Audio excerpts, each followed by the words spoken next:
Today on the show, for our guest, you're going to hear a story about an individual who had everything going for him. Coming out of high school, he was going to be going on scholarship at Auburn, massive powerhouse for football in the SEC.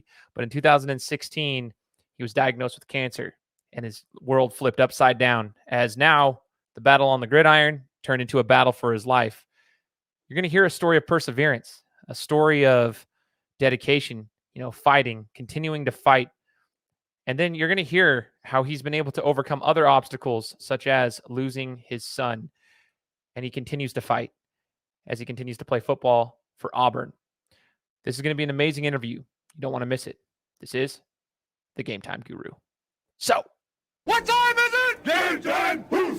This is the Game Time Guru podcast, where I interview sports figures from all over the world to help deliver a panoramic view on sports. So whether you're a former athlete, one of the crazies, or simply a casual sports fan, this is the perfect show for you as we peel back the curtains and learn from our guests every single week. I'm your host, Shane Larson, and I'm helping you see sports through a different lens.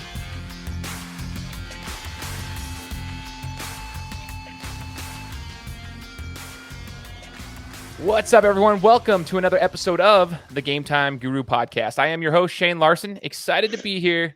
Another week, another interview, another amazing story being shared with you guys, and hopefully you guys can find value out of this. Now, we are over 4.5 years running with this show. Want to give a massive shout out to all the listeners. You guys know I appreciate every single one of you. You've been a big reason why this show has reached over 91 different countries, why it's had over 68,000 downloads, and why we continue to grow and continue to chart in the Apple Podcast charts. We are thankful for every one of you guys. So with that being said, to help with the growth of the show, if you guys have an iPhone, make sure you go to the podcast and leave me a review. The reviews on the podcast help the show grow. I think that's what everybody knows that by now, but leave a review for the show so that more people can hear the stories of our guests as it continues to move forward here on the show. So today, super inspiring story that we're going to get to know from the man himself. His name's Brodarious. He is a tackle at Auburn, and those who are in the Treasure Valley with me here in Boise, Idaho, the Treasure Valley of Idaho, who are listening to this, we got some Auburn ties now because Coach Harsin is over there. But now we get to hear from Brodarious. If you don't mind, is it Brodarious Hamm? Is that how we pronounce your last name? Yes, sir. Awesome, brother. So Brodarious Hamm, senior offensive lineman over at Auburn, and we're going to hear his story. So thanks for joining us, man. Yeah, no problem. Thank you for having me. Absolutely, brother. So the reason this story is so intriguing for those who have not seen it, I came across this story. I've seen you play. I'm a massive fan of sports. I cover college football to a very strong degree. I'm a Blitnikoff Award voter, so I do cover it quite extensively. But I did not know your story until I came across it on an Instagram feed of all places. I was like, oh my gosh, I did not know that. I would never have had any idea. And I found it super inspiring. So I want to go through this real quick. Before we get to the nitty-gritty stuff that went down in 2016, Brodarious, I want to talk about your football career leading up to that, up until your senior year of high school, up until, things kind of shifted for good and bad, you know what I mean? So I want to hear about your career, your growing up playing football. Were you always big in stature? Because you're listed at 6'6", 330, so you're not necessarily the smallest guy. Like, you're a pretty large human being, which is awesome. That's why you were playing in the SEC. But how was football for you growing up, and how long have you been playing for? And just give us some details there. Pretty much, I've been playing since I was 7. My dad, signed me up for a rec league. My first year ever playing, I, wasn't that good because, I didn't know what to expect. And, just pretty much how every kid starts off. And then the second year, I was actually pretty good.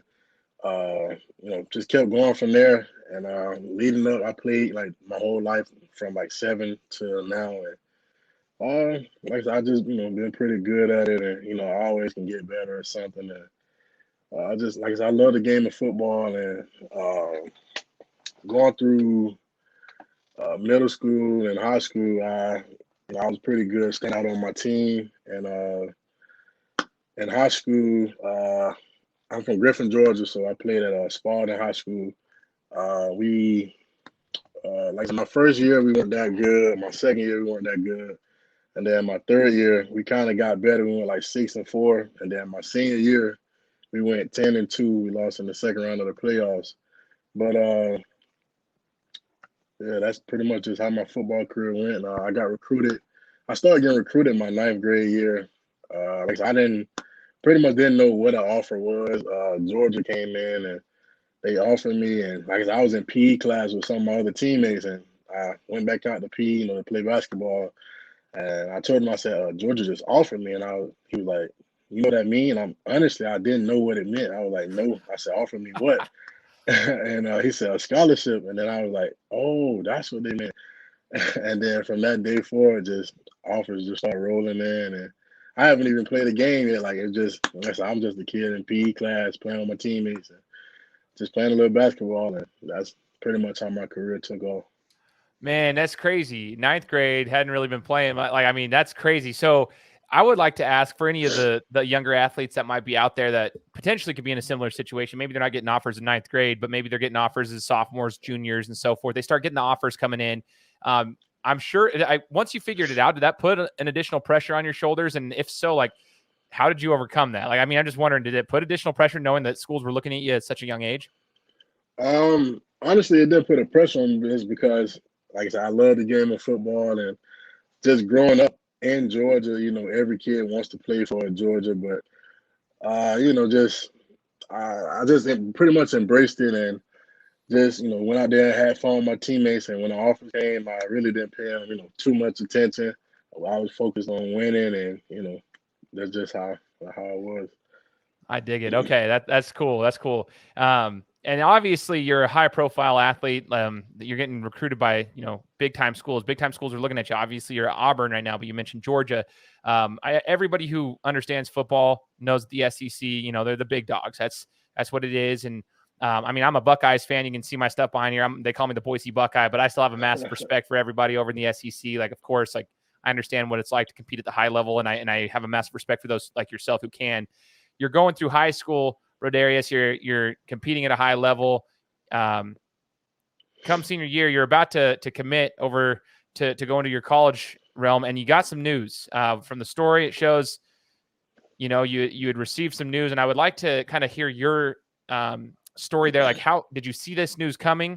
And can you tell the audience like what happened as you guys were getting ready to prepare to go to college, and how that kind of put a little bit of I wouldn't necessarily say a fork in it, but it kind of did. It kind of stopped you for a minute because life changed drastically. So would you mind talking to us about what happened in 2016 and giving us some details there?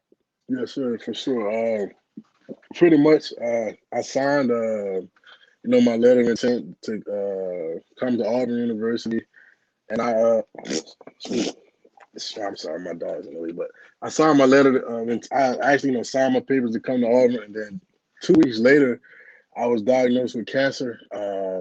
My dad, I was actually at an All-Star game down in Daytona, Florida, the offense-defense game, and I had a knot behind my ear. And my dad, it started to grow. I had the knot my whole life, and my barber used to tell me, you might want to get it checked out. And I got it checked out, and pretty much they told me that if it doesn't bother you, don't bother it. And like I said, I came back from a game in Daytona, and my dad noticed that the knot had grew, and so he's like, "We want to just get it checked out, go see some people." And we didn't think nothing of cancer. That's what it came out to be: Hodgkin's lymphoma, and that kind of hit me hard. I was like, just everything just kind of paused for a minute, and I was just shocked and just in disbelief that why me, and I just talked with my parents, and pretty much I just we came together, we sat there, and we had to discuss like chemo treatments and things like that, and pretty much just I wanted to attack it head on. I could I had to beat it.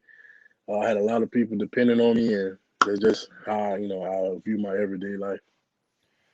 Man, so you're young when that happened, and I Yes, would sir. imagine. I mean, people are saying like you're an athlete, so you're healthy in the sense of like, yeah, you've been athletic, you're active, like you've been taking care of this, and you did not see it coming. And you said that you had a lot of people depending on you. I want to know a little bit more about like, so having lost a father-in-law to cancer just in the last year, I never really understood cancer. You hear about it all the time and people get it, and it's kind of one of those topics that everyone just is like, oh yeah, it's cancer.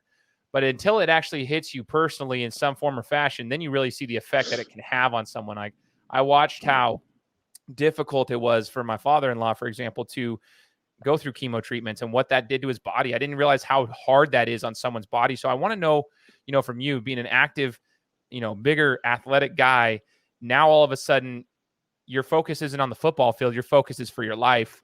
What was the chemo treatments like, and how did you get through? Did you talk to anybody? Were there anybody, like any mentors there to kind of help you out that had maybe been through it before? Yeah, okay. Pretty much, like I said, I sat down with my family. We talked about it, and we met with the doctors, and we decided that we're gonna do chemotherapy. I started chemotherapy literally the next week. I I did chemo.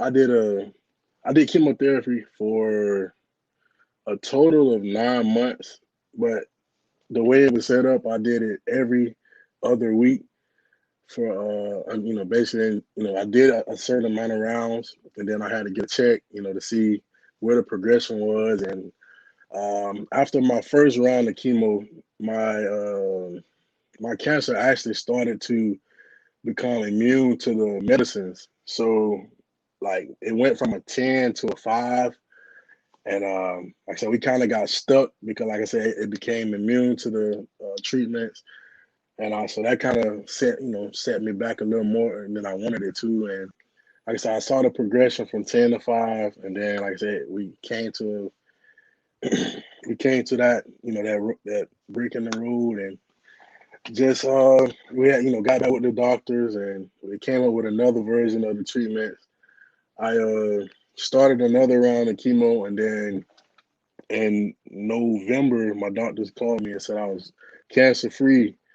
And just pretty much the chemo, what a lot of people don't understand is that it attacks, yeah, you have some, certain people that, it doesn't affect them a lot. And then you have certain people that, like for me, for example, chemo, like I couldn't do anything really. Like my body was just so weak and just tired from being, because I would have chemo from like 7:30 in the morning all the way until like 4 or 5 in the afternoon, just hooked to a machine and just letting the medicine run its course. And after that, went home, and I just stayed in bed for like 3 days. And I just couldn't really do anything.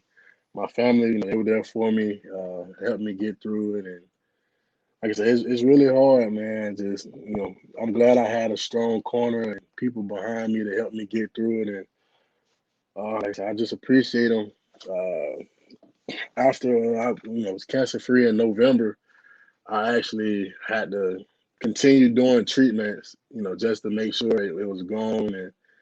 And then I had to do a round of radiation, and the whole month of December, every day other than Saturdays, I was at the cancer facility doing radiation every day. Um, that kind of made me, growing up, I was 18 years old going through this, and my main question to the doctors were, was I going to lose my hair, and would my hair come back? And like I said, you can see now I have a full face of hair. And the only thing that radiation kind of messed up for me was like my left side of my head and my beard. Kind of, I don't know if you could tell, like it's kind of like uneven a little bit, but that kind of just messed up the way my hair grows. And like this side of my mouth, it doesn't really produce saliva. So I have to, try to keep something in my mouth like gum or, like just water, stuff like that. And that's pretty much my journey, man. I thank God every day just being here. Man, that is absolutely insane. Again, you're a younger guy, and you had to. I mean, you were forced to basically grow up quickly.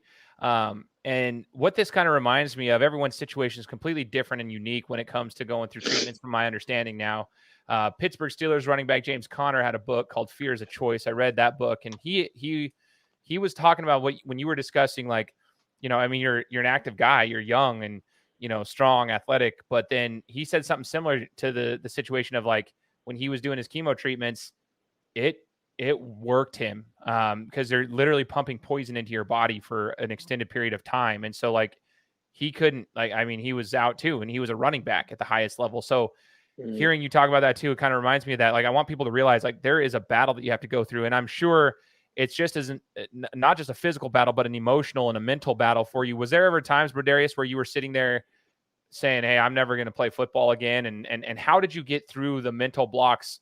You alluded to the fact that you had great people in your corner, great family support, friendship support, and whatnot. I'm curious, is there any advice you'd give to somebody who might be going through a similar struggle as you, who thinks like, "Hey, my career's over. I'm not even sure if I'm going to live. How do I get through this?" Like, how did you get through day to day? Pretty much, I just like I said, it was a long journey, man. I had like I said, I had a lot of people in my corner, um, and I want to give not credit, but I want to thank Eric Berry. He actually reached out to me, and he helped me out with things I may needed and just advice. Like he just opened it up for me to ask any questions, and that kind of helped me, and well, it did help me, not kind of, it helped me a lot, and just told me to fight, man, and this is not the end. Football can wait. Right now, you just need to worry about your life, and that helped me a lot. And just knowing what my family, was sacrificing for me, and excuse me, just like I said, knowing what they were sacrificing for me kind of helped me. Just it was an everyday process. It was nights I was just scared to go to sleep. Just afraid of the out. What could happen. The advice I would give to people is just keep fighting, man.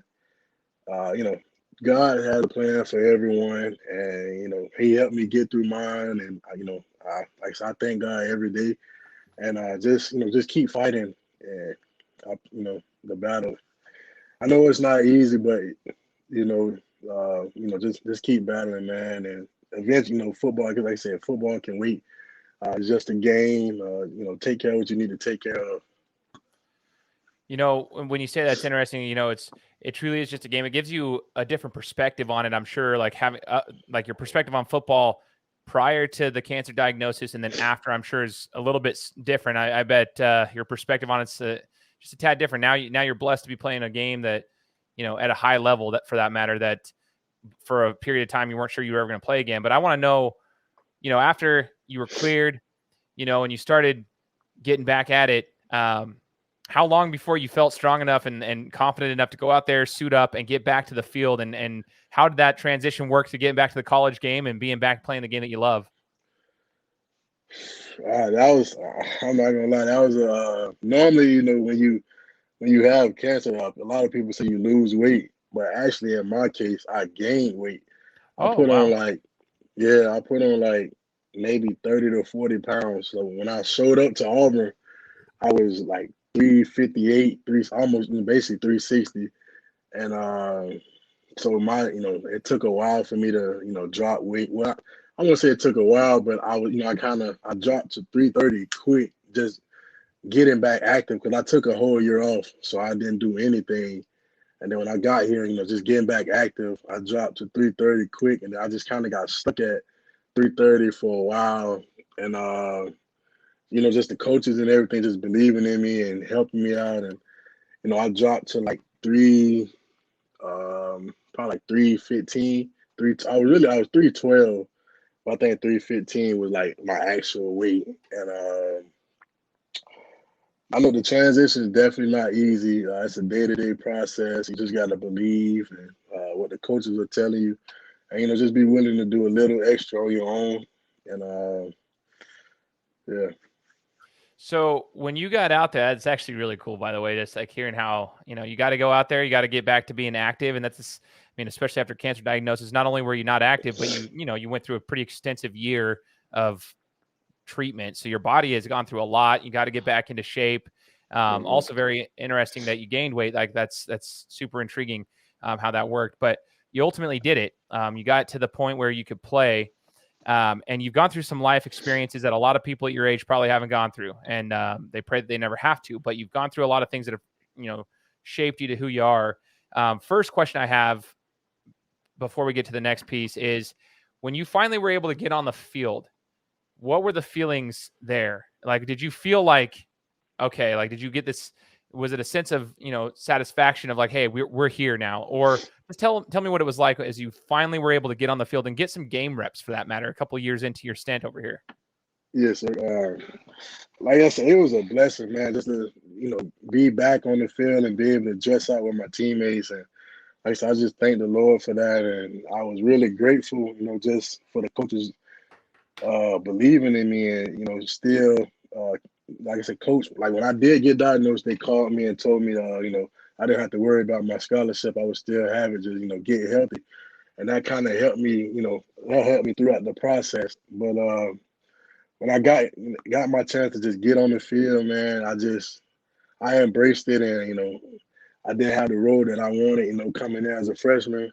But I guess I was thankful to be there, man, and I really appreciate the coaches for that, and like I say, just being able to learn from the veterans that were there, and just help me in my game today. Like I still have things I need to work on, but just being able to watch the older players come through and just learn from them. And like I said, I'm just thankful. That's awesome, man. From your story, Brodarious, you had some peaks and valleys, right? Obviously, I always tell people peaks and valleys. That's actually part of sports, peaks and valleys. You got great games, bad games, life, peaks and valleys. But if you don't have peaks and valleys, then you have a flat line. And a flat line in the medical terminology it means your heart stopped, you're dead. So it's good to have peaks and valleys. You need those to keep everything rolling. But it sounds like you had the cancer diagnosis brought you down. You got back up to football. But obviously, there's going to be more of those dips. And in your life, you struggle with something. And myself, it's kind of hard for me to talk about it, but, I have children of my own. 32 years old right now. I got 2 kids, a third on the way. And you battle with a tragedy. And I don't want to necessarily dive too deep into it, but it is part of your story. And it is part of what connected me to your story. You lost a child. And I want to know, man, like how in the world someone like you who has gone through so much and overcome so much was able to overcome that, yet another struggle that the Lord was providing you to deal with. And I want to know how you could inspire others here to go through something that might have to deal with something similar to you.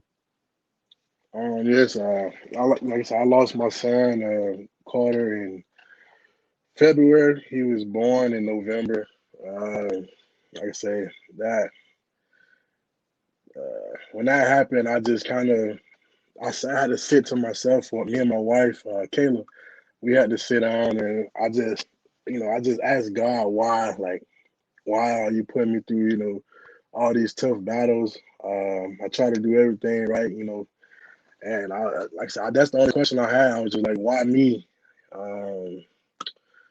And like I said, I came to realize that God gives his toughest battles to his toughest warriors, and that's just how I try to live my life. And like I said, having my wife in my corner, man, it helped me a lot. She's a strong woman, man. Like I said, without her, I probably wouldn't have got through that. My family too, but just watching how she actually moved through it and how I don't want to say embraced it, but she helped me a lot, get through it. And my teammates, man, they were, there for me. All the text messages, my O-line brothers, all of them came to see me and sat down with me at my house, even though, they didn't have to do that, but they did. And just seeing how much support I had.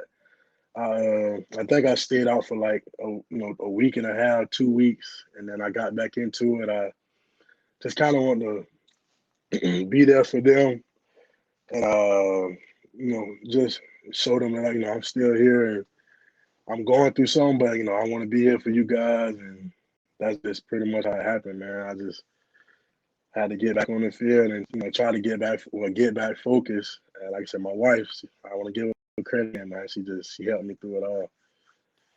Man, behind every good man is a fantastic woman. I am a big believer in that. My wife is a rock star. Your wife is obviously a rock star. That is something that, I pray that nobody has to go through. But when I read that, like I said before, part of your story, that was another piece I didn't have any clue about. That rocked me. That rocked me a lot because I have 2 young boys and a third child on the way. And it's like, that's a fear that all parents have. And it's the unbelievable, unfortunate situations that we go through like that. And I don't even know how, I can't fathom going through that, but hearing from you and just seeing how you went through it and how your wife went through it and how you guys supported each other is super inspiring.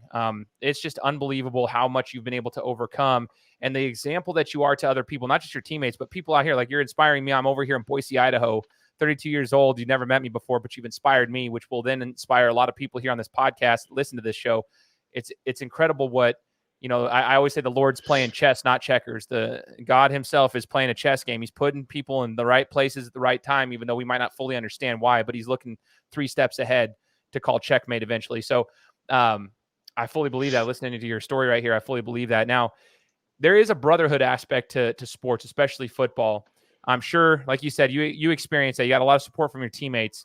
What does brotherhood mean to you, Brodarious? And what is the brotherhood feel that you get with your teammates on the field in regards to just being out there? Like, what does that mean to you? Man, it means a lot to me. Just, being able to be around my brothers, talk about anything and be there for each other when we need each other. And just, knowing he has my back and I have his the same way. That's just how I view brotherhood. And, we kind of have a close bond and just, like I said, basically a brother's keeper. And, try to be there when you can for them and just, support them in any way you can. That's just how I view brotherhood.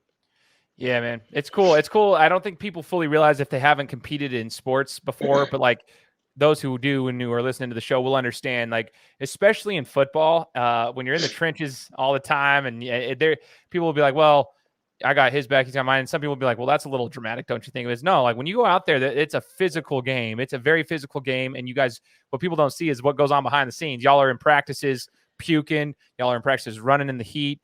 You want to hit your coaches probably throughout your whole life because they piss you off from time to time. I've been there myself. But you go through all these things together, which even your wife, and I'm saying this with all respect, like my wife doesn't know too. Like, they'll never know. Your wife, your mom, your dad, they don't know what goes on in the sports world when you're with your brothers. And for the sisters, for the girls with your sisters, you're in there with your team. There's a competitive relationship that's a competitive bond that you connect with and that you have that's for life. It's something that's special because you don't have that with everybody else. And that's why it's cool to hear from you, man. Now, Brodarious, I want to know, after overcoming all these things, what's the biggest piece of life advice you would give to anybody, whether that's in football or in life, period? What would be your biggest piece of advice from what you've experienced so far at a relatively young age? My biggest piece of advice, man, is, don't take anything for advantage. Because like I said, my life changed in a split second, and that just changed my whole life. So just pretty much value your peers, your family, and like I said, just don't take anything for advantage, man. Because at the end of the day, it could be gone, or like I say, your life can change in a split second. So just try to value everything. I dig that. Now, you're senior. I want to know first I want to ask about your goals. What is your ultimate goal? What should we expect to see from Brodarious Hamm, not only your senior year, but moving forward? Do you have plans to play at the next level, or do you have goals outside of football that you want to accomplish? But what should we expect to see from you in the next year to 3 years? The next, I want to be my goal is to get to the next level, but we got to take care of business here first, and just like I got a lot to work on in my game. Nothing is perfect. Like I said, I'm working on every aspect I can, and just learning more about the game. I feel like my Coach Fran, he's taught me so much since just in his little time of being here, and him, Coach Simmons, just the little things, the details, and I feel like once I put all those together, I'd be pretty good. And like I said, my brothers, we grind it every day. And just pretty much for me, man, we want to win the SEC championship, get to the national championship. And, we want to go from there. You got the pieces to do it. A new coach, then all the pieces around. It's like you've got the pieces, and I look forward to seeing that too. I do root for you guys out of the SEC. Like I said, I'm a Buckeyes fan, but out of the SEC, Auburn is one of the very few schools I actually root for. And now I got more ties to it now because I've been able to speak to you, and I obviously know who Coach Harsin is, and spoken to him a handful of times. I do want to know what a normal day looks like for you in the off season, Brodarious, like lifting schedule and whatnot before camp starts. This is before camp. What's a normal day look like for you in the off season? A normal day for me would be I wake up at 5 o'clock. I go to treatment from 6 to probably about 6:45. Because I work out at 7, so I work out from 7 to like 8:30 maybe, and then at 8:30 we transition from workouts to player run practice. Player run practice goes from like 9:15 to about an hour, 9:15 to 10:15. After player run practice, I go back and get a little more treatment, get in the cold tubs, and then I'm pretty much done for the day. But I come home and I watch film and just study my playbook and try to, and at the end of the day, I enjoy my daughter and my wife. So, yeah, I dig that. That's a lot. Like, I just want people to realize if you're playing at the next level, you better be a morning person or figure out how to be one, because you're you're not staying out to the wee hours of the morning every night like a lot of college kids want to be doing. But you also have a wife and kids, so you know what's important. You got the things in life that you value. So you guys, we're going to be looking for Auburn to win an SEC championship. Looks like you guys got the pieces. You're there. We're going to be rooting you on, Brodarious, and hopefully we'll see you as you continue to take care of business, like you said. Hopefully we'll see you at the next level as well as you continue to overcome obstacles and inspire others. But I just want to say thanks, man, for your time and for joining me for this interview. And I just look forward to seeing your journey, man. Yes, sir. Thank you for having me. I appreciate you. I appreciate you, brother. And for all those listening, make sure you subscribe to the podcast, share this with your friends and family. We'll be coming to you next week with another interview. Take care. Guys, thanks so much for listening to another episode of my show. Now, if you could go and do me a favor, head over to iTunes, give me 5 stars, and leave me a review. It would be greatly appreciated. Thanks, guys. Appreciate your support.